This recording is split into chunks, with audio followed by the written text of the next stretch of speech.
Okay, cool. So what I wanted to ask is basically we're doing these videos that I will like repurpose across social. Um, and I wanted to ask you the advice that you would give parents of similar children, given your journey. Yeah. So the first question is kind of what has your experience been? And I mean, a lot of our experiences are atypical to the Yeah. extent that you're open to sharing. Could you share what your experience with your one child or all three of them has been? Um, and you know, the background of all this is like this is focus on children's health. So, but whatever you're open to sharing. Yeah. And that's like a long-winded journey. But I think what I'd love to share right now is I have three children. They are under age 5, all three of them. I have a singleton and then twins. They were all born at 25 weeks, give or take a couple of days, by two different people. I carried my older one, a surrogate carried my twins in hopes of not going through premature labor again. Unfortunately, that did not happen for totally different reasons.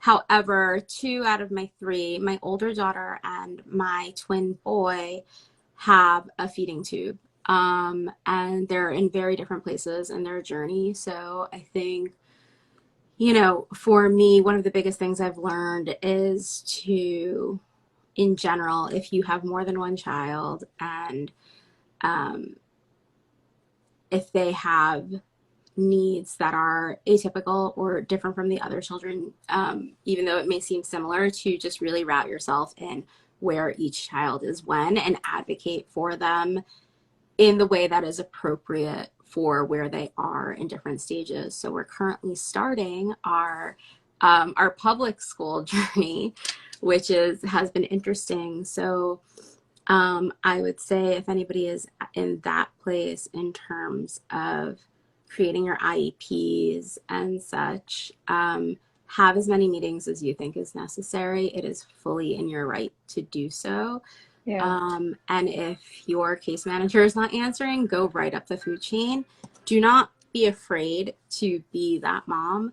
yeah, I know when I started out as I was bringing home kid after kid with a different medical need, my daughter that doesn't have a feeding tube has a heart condition. So they each have something. yeah, I really had to learn that, you know, um, as much as you don't want to be that person that feels like they're nagging or pushing, it's your responsibility to do that. yeah. And it is completely in your right to make those phone calls, push things up the food chain to get what your kid needs, and to remind the systems that are working with you, whether it is the public school system, whether it is a nursing program, if you are getting nursing care for your children through insurance, anything like that, if it's early intervention, it is your responsibility to remind those people that run those programs that your children are different from each other and they need different approaches than Right. each other. So that I think is one of my overarching Yeah, takeaways. But if I can get more into specifics, yeah. just tell me Did where. you did you did you start seeing your child symptoms that led to the G tube in the NICU?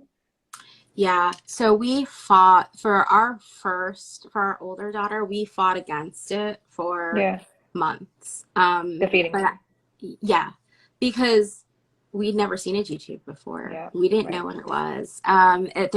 Nobody talks about it. It was not as well known to me.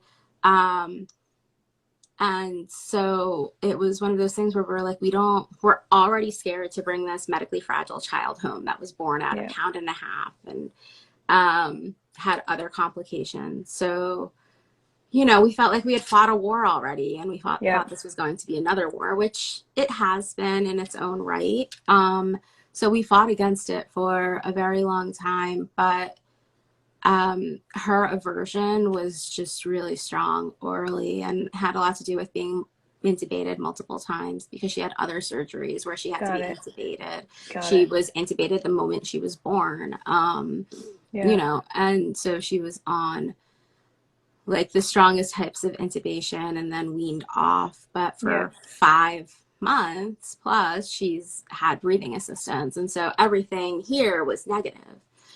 And Yeah. so we just had to come to the reality that, maybe this kid is just like, I did not like that. And I Yeah. don't want anything to do with this. So, Yeah. and we had to ourselves come to the conclusion that she's going to do her best growth and development outside of the Yeah. NICU. And I think we were Right. afraid of that. We were first time parents and we had like gone through IVF and never getting pregnant and then this spontaneous surprise pregnancy. And we were just kind of like, what? We Yeah. did not know it hit us. So I think there's a lot of letting go of your expectations of what things were supposed to look like. Yeah. And again, like just focusing in on whatever their need is to have the best chance at the most development and the best development possible is where you have to route yourself, but you also have to allow yourself grace to Yeah. get to that point. Do you, one of the things that we try to do is like root things in data so that people know when they wish they knew. Were Yeah. there times in the NICU that like other parents gave you a heads up? Like, were you able to connect with other people who had, obviously every child's body is different, but the Yeah. experiences can be similar in a hospital. Were you able to get like a, No. So yes and no. I was able to be that person for others, got it, right? thankfully. I was, by the time we were in our third or 3.5 months of the NICU, we were like the residents there, and we were the ones that were like welcoming the scared moms and dads in with our Wow. arms and being like, we know how hard it is. We see it, and What we were was that fighting. like? What would you do? Would you It just was, like, I have to say, the funniest thing I always say to any NICU mom that comes to me now, or any mom that's facing the NICU now and is like, what do I prepare myself for? And I said, whether you are going to breastfeed or not, because quite honestly, when you are a NICU mom, that is a very hard thing to do sometimes. yeah, And I'm like, whether or not you're going to spend time in the pump room because you'll make your best friends in oh, the pump how room because you're funny. like sitting there and you're on the same schedule potentially, or you're taking breaks and need like that mental break and go into this like quiet room. Hopefully, if your NICU has one, and you're just separated by a curtain and you can hear like what they're listening to or what they're watching. And but I remember I was about a month in, I was still a hot mess. I still was very, very distraught by the events that took place. And a mom, her name is Gina, she's amazing, came out, and I knew we were on the same pump schedule because they encouraged the fathers to come and wash the pump parts for the mom. Like the moms are doing the work pumping, the dad should come in and wash the parts. So the So hospital encouraged it. yeah, I it was love it. great. Yeah. And so her husband was this like incredibly tall human being and like hard to miss. So it's like this weird thing because you're like doing this very intimate thing and then there's people around not seeing you, but you kind of like see them through the gap of the curtain or what have you. And so at one point, I'm sure she was having the same experience with me and my husband. And at one point, she just walked out and she was like, "Can I just hug you? Because I heard you on the phone with your husband." And I think like my daughter, they couldn't get like my daughter's heart rate down or something at one point. Like it was a really, really scary time. And I was just like crying on the phone to him. And I didn't realize she was in there. She's like, "Can I just hug you?" And we've been friends ever since. And so ever since that moment, So I've tried funny. really hard to, if I ever saw anybody in the pump room with me, like more than once, to befriend them. Some of them did not want to be Yeah, befriended, but I yeah, just wanted them to know that, I'm here. And the most wonderful thing that's happened from that is I have, not including Gina as well, but I have made 3 really, really amazingly close friends throughout the journey. And we actually do a group picture with our 4 oh kids my every God. year. Yeah, for the holidays. So That's amazing. And you met them in the hospital too? we met them in the NICU, and it was very much one woman, unfortunately, towards the end of our stay, my older daughter was born at 25 weeks and 4 days, and her daughter was born at 25 weeks and 4 days. And we were doing like a support group within the NICU. And again, I was like the old crow there. I was like, okay, here's my story, guys. And we were having a tough go of it that day. I'm like, real quick, 25 and 4, 697 ounce, like, you know, like Yeah. just grams, and like it was just, I was rattling off the things, and I saw her and her husband grab hands and start crying, and I'm like, what just happened? And I'm, you know, and I understood, but I was like, oh, they're going through it, I'll catch them later when I'm better. And they told their story, and they're like, we also had a 25 and 4 weeker, and they almost lost, you know, they went through their own Yeah. journey. And so we became just like fast friends, and we would just share advice, and, you know, like talk about who to trust, who not to trust, and what Yeah, to like within question the specialists and like within the yeah. specialists, and also like what questions to ask, and what, you know, and how to, not just what questions to ask, because I am of the mind that you ask all the questions, Yeah. it But doesn't some people matter. aren't comfortable with it. No, but And it's a here's, difference. There's a difference between the parents sometimes if it's two parents, right? Like I yes, don't like to ask a lot of questions. uh-huh, And luckily my husband is the opposite. But you have to get used to it, right? Like it's yeah, almost like the medical experience is a training ground. it is, we felt, So much. and the minute we walked out of there, we met with pediatricians, and we would rattle off all of this stuff that just became second nature to us. They're like, wait, are you doctors? And I'm like, no, we're not. Oh my gosh, We're I've had not. that conversation with so many Right? parents. It's like, no, we're not doctors. We just had to like get up to speed really Yeah, we quickly. just learned the language really quickly, right? And Yeah, that's part of it. And I think as a parent of a child with medical necessities, it is your responsibility to learn that lingo, to do the research. So thankfully, with data driven things like yours, you know, you can, there's a way to kind of accumulate that information and process it and understand it, so that when you're asking the question, you're asking it in a way that shows that you've educated yourself enough to yeah. ask a question. Because doctors are like, oh, ask all the stupid questions, and then they'll speak to you like idiots. And it's like, wait, but I get X, Y, and Z, right? Let them know where you're coming from in Yeah. terms of like how much you've researched. And we So had an, yeah, have you found any ways to actually show that? Like, how did you come armored up? Like, what was your, like, I'm about to meet a doctor, like, I yeah, need to get ready. yes. I think a really good example was ROP, retinopathy of prematurity, which is kind of like a strangling of like the retina kind of tangles up and becomes a mass and can detach if it's not treated right away. Um, it's very common in preemies. It often stops itself and regresses itself, but sometimes it doesn't. For my older daughter, she had ROP, and um, it seemed like we had read enough about like when to do laser surgery, when not to. And it seemed as though she was developing, sorry, it seemed as though she was developing something called plus disease, in which you need to act right away. And they told us that, and we recognized that from what we had read. And they were like, so we'll wait until next week or 2 weeks to do the surgery. And I'm like, hold on, like, why are we Yeah. waiting? Like, we want Yeah. to push it up. And so we actually just cited the articles that we had read, which were medical journal articles. So so you actually did a Google search and looked up peer review articles on ROP? Yeah. Yeah. You are like the 10th parent who I've heard that from about like, once you quote the science, this is what you can use to actually Yeah. push for what you want. How did you know that you needed to push it up?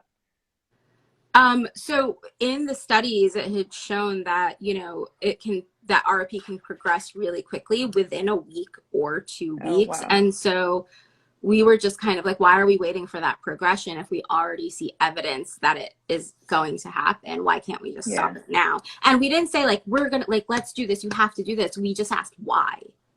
Right. Oh, that's interesting. Right. Yeah. So like that's a very collaborative approach, right? To go to the doctor and say, but why, and get to a Yeah. point where it's like, actually, maybe it does make sense to Yeah, move it it's up. funny because we got a little bit of pushback, but we trusted our doctors implicitly, right? But we were still parents, and we were going to behave like parents. And I have this conversation all the time with medical professionals that are in our environment, because we have medical professionals in our environment almost daily. And And, you know, there's often a, like, I'm a medical professional. I've done this before. Why are you questioning that? And it's like, because I'm a mom and Right. I know when something's up. So Right. that's why and sometimes And does I'm that wrong. get well received? Like Um, that credibility to say, "Hey, listen, I'm a mom. I know my own kid." Like, how has that no, landed? no, No? not great. No.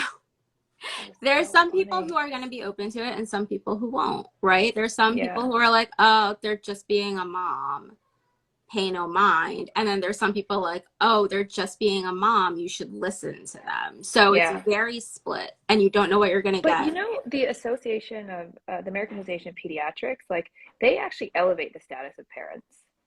And there is this idea of like collaborative decision making. I Yeah, mean, obviously it's like the official word, but there is some recognition that we know the changing symptoms in our child, right? yeah, Like the amount of things that like you track in your own child that you have to alert a physician to is kind of enormous. And it makes complete sense because the yeah, physician isn't spending 24/7 with your child. They're not sleeping next to your child. They're not waking up every time they have a cough, so being the kind of like interpreter and the observer, that's like a really, really important role as a parent. And that's why I like you and I message about G tubes. I actually have a question about G tubes right now, which is like, does your school put in the G tubes? Because our school doesn't put in the G tubes. Like, I don't know what we're going to do in September. that's Um, really interesting. Our school right now, so I have this issue of like my daughter's, I tried to get her to be able to stay in the school she's in as she moves up a grade, but they're forcing her unfortunately. They're gonna push her to the school that's closer to me. But yeah, so I didn't think they changed it either. And we actually had nursing care going to school. So that was alleviating that issue, but now we don't, which is a whole other topic. yeah. Yeah, so the nurse at the school just needed a written order from the pediatrician saying that they Oh, are interesting. allowed. Yeah, because they have the experience with it. So it may just be that the nurse at the school nurse or nurses don't have the experience with it, or it could be like a state to state thing. That's actually something really interesting to look into Yeah. in And it's terms hard of to who will and find. who It's won't. Yeah. really hard to find. Like, Yeah. I think that navigational stuff. Um, that's interesting. Someone commented experience, we're talking about physicians, like experience is good, but data is better. Yeah, I mean, I think the point that he's making is that like doctors should be working on outcome data as well, Yeah. right? And in my experience, that outcome data, I feel like there's so many. I wonder if this is just like an extreme case because like I have an extreme case with one of my kids, Hmm. but there was always a like we don't know. Yeah. Like this is like one of those situations where we just don't know that much. We're gonna have to find out. And then you sit there and you're like, but there should be a way to know. Like, Yeah. can't you kind of like collate the experiences in your head and give me some indication? Like, I'm not asking for like a complete roadmap of what my child's life is going to be, but like when my younger one lost her swallow function after she had surgery, I would have liked a little bit more than like wait and see. And then what ended up happening was um, we got sent to rehab. I think I was messaging you and we were in rehab too Yes. in New Yes. Yes. Jersey. Yes. And in rehab, it was great for certain things, and it was not at all helpful for the one thing that we were there for. And it's like I wish I had known that the therapists aren't specialized in this thing that we're actually there for, right? We would have saved time. I would have come back to New York. I would have done these things. And so you kind of sit there and say, but the, I mean, this is obviously my bias because we work on data, but it's like that data is there. Yeah. It Someone, is. someone, someone, someone should know this, and someone should tell me, and someone should say, like, this is the expectation, this is what you can expect at the end, and or the other piece of data is like, and this is what we're good at. Like, that's just basic stuff, right? Like, this is Yeah. what we're good at. These are the types of children we can help. And I think that's why parents like you and I create these like stealth Instagram networks where we're like, hey, do you know about this? Like, what do I do about this? Or like, how do I work on my IEP? Um, so it is we live in silos. I feel like everyone's like families' experiences often are really siloed, right? And it's like you, Nidhi, are a hub of information, for so many different types of parents, right? Like you can Yeah. talk about the hospital experience, you can talk about the Yeah. education experience, and it's like, And yeah, and yeah, to add to that, like in terms of hospitals and programs, we found the program that is helping my older daughter wean um, incredibly successfully through another parent that we were connected through after like being a mess and like totally just like crying to our neonatologist who we hadn't seen in over a year, right? Because we yeah, were out of the NICU for so long at this point. But we had gone to a program that had been highly recommended. Um, it was a the feeding absolute program. a feeding Was it? program. That was the Okay, absolute wrong program for my daughter, and it actually sent her okay, backwards. Um, and then, we got connected with another group of parents. To your point, I didn't connect to them in the NICU. I didn't know them then, but they were in the same NICU as us before us, and had a feeding tube kid. And like, I guess the connection was made like, oh, they should talk to this family because they've had success with another program. And it was honestly this like online program that I would have never found if I were searching. can you Um, drop it in the chat? Because like we're starting yeah, to collect. can I find it and then Yeah, and I'll share it post it. Yeah, back with yeah, yeah, you? yeah, yeah. Because I know they changed their Their name. link. Their Oh, URL okay, changed a little bit okay. from when we were using them. And from that point forward, it's all virtual, but like we were doing everything through their like platform and everything like that. So and then we've started using that with my son. But to go back to my first point about like your kids having different needs, it hasn't worked as well for my son. So he may benefit from one of the stricter programs like the one my daughter was originally in. That's like it was just very, very strict. Regimented. Yeah. It was incredibly regimented. And um she's like an alpha, and she was not having that. She's like, you're not telling me what to do and when to put stuff in my mouth, like back Yeah. off.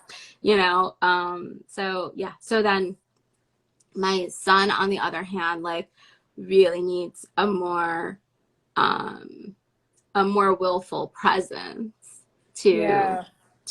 make those strides, right? And so like we've had health issues with him in the recent past that were very serious. So we've kind of backed off of starting another feeding program. We Yeah. want to get like the swallow studies done again and make sure he's doing okay. We just got him off the medication that he was on from the earlier incident. And so now we're like, okay, now let's reevaluate. Let's get our swallow study done. Yeah. Let's make sure nothing has changed here, and then see where we need to place him Right. in order to make moves. And if that's even going to do anything, or if we're at the best we can get, which God forbid, but if that's what it is, then that's what it is, right? Yeah. Yeah. Yeah. I feel you on all that. Yeah. My last question is, Mm-hmm. you work, you have 3 kids, you have a Yeah. full life, right? You have a full busy life, you're creative yourself. Are there any tools that you would recommend to other parents who have crazy full lives and parenting children with health issues that you think have been like really helpful for you? Um, so not necessarily a tool, and not to sound like really cliche, and I know it's impossible to make time, but I've just done it again in this past month. I just started going back to therapy. Mm-hmm. And it's been really helpful in trying to compartmentalize. And then also just having like, if you have a partner who, helps carry the load or needs to help carry the load, I would really highly urge doing weekly check-ins with them. That's a good idea. And Yeah. then also having check-ins with your core team, your core care team for your child, whether that is a school-based core team, your medical care team, just having check-ins and keeping them posted. I don't know if everybody has a portal to like message your pediatrician or anything like that, or your specialists. I feel like everybody does now, or everybody should. I feel like if you have a child with special needs, it's imperative that they have a way to get information from you Yeah. whenever you want to send it. And so I will like constantly send updates and be like, this is happening, just wanted you to know so you had it for your files. Let Do me you know do if it you your need change. teachers? Do you do it as a teachers and doctors and therapists Yeah. in the So same email? not the same email. I will Okay. do separate ones. It may be the same Okay. content, but I will send them separately unless it's Okay. necessary for them to be joined, right? Like Okay. unless they all need to have a conversation together about it. But if I'm just informing them, Yeah. because the needs that the teachers will have versus and the needs that you'll need to supply or solve for the teachers are going to be different than what you're going to need to Yeah. supply to the medical teams. But even just right before this call, I got an email from my son's speech therapist being like, hey, I'm getting ready for your annual evaluation. But to really help that, I would need X, Y, and Z information on how he's doing at home. And Got to it. me, that was like, oh, I've definitely like emailed his case manager this information, and I've emailed like his teachers I'll talk to every few days, right? I'll just send a message or I'll see them at pickup and I'll mention something. And I'm like, I didn't realize I Yeah. wasn't including her on that conversation, and I should be. Got it. most are Most people who work in these fields, especially when it comes to therapists of young kids, are unbelievably dedicated to that Hmm. child's growth. But they, again, to your point, they need that input. They need the data from you to Yeah. understand how to shift, the Right. work For that them to they're work doing. optimally for your child, you have Yeah. to give them what they need, which is like that information and those Yeah. updates. Yeah. Yeah, completely. Yeah. Which is hard sometimes. Like I get these worksheets I need to fill out and I'm like, oh my God. Yeah. But yeah. But Nidhi, thank you. This is so helpful. No, This was anytime. awesome. I really Awesome. appreciate it. All Great. right. Take care. Thanks. Okay. Bye. Bye.